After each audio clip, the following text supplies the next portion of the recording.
আমি কি আর জানতাম রাজপুত্রের মতো দেখতে ছেলেটিও এমন হবে। আসসালামু আলাইকুম, আমি ইওনা। আজ স্কুলের প্রথম দিন, নতুন স্কুল, নতুন ক্লাসরুম।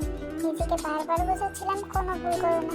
ইচ্ছা ছিল শান্তিতে পেছনের বেঞ্চটাতে বসে পুরো দিনটা কাটিয়ে দেব, কিন্তু আমার কপাল। আমার পাশে এসে বসলো স্কুলের সব থেকে রহস্যময় ছেলেটি।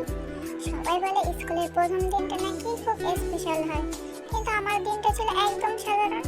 অন্তত যতক্ষণ না আমি ক্লাসের ওই কর্নারের বেঞ্চে দিকে বসলাম।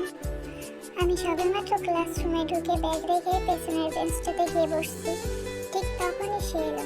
কিমতায়াম, সাদা শার্ট আর এলোমেলো চুলে তাকে দেখে রাজপুত্রের মতো লাগতেছিল, কিন্তু তার চোখে মুখে এক অদ্ভুত নিস্তব্ধতা। তাকে দেখে মনে হচ্ছিল সে বোধহয় এই স্কুলের সব থেকে শান্ত আর মেধাবী স্টুডেন্ট। প্রথম ক্লাস শেষ করে ফার্স্ট ফ্লোরের বারান্দায় এসে দাঁড়ালাম। তখন দুইটা মেয়ে এলো। এই, তোমার নাম কি? তুমি কি আমাদের বন্ধু হবে? আমি ওরা, আর আমি ঋতু। তখনই টিচার এলো। সবাই ক্লাসরুমে চলো, নেক্সট ক্লাস শুরু। ক্লাসের পুরোটা সময় ও চুপচাপ বসে কিছু একটা লিখছিল। হঠাৎ আমার দিকে তাকিয়ে বলে উঠলো, আচ্ছা, তোমার কাছে কি এক্সট্রা শার্পনার আছে? আমার পেন্সিল তো দেখছি আইলাইনার হয়ে গেছে।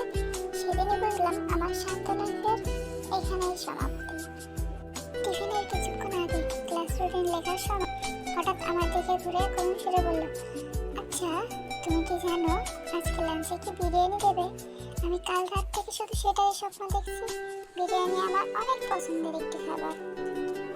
ওর কথা শুনে আমি তো পুরাই অবাক। এমন গম্ভীর ছেলের মাথায় শুধু বিরিয়ানি ঘুরে, হাসবো নাকি রাগ করবো কিছুই বুঝতে পারতেছি না। এভাবেই শুরু হলো আমাদের অদ্ভুত বন্ধুত্বের গল্প।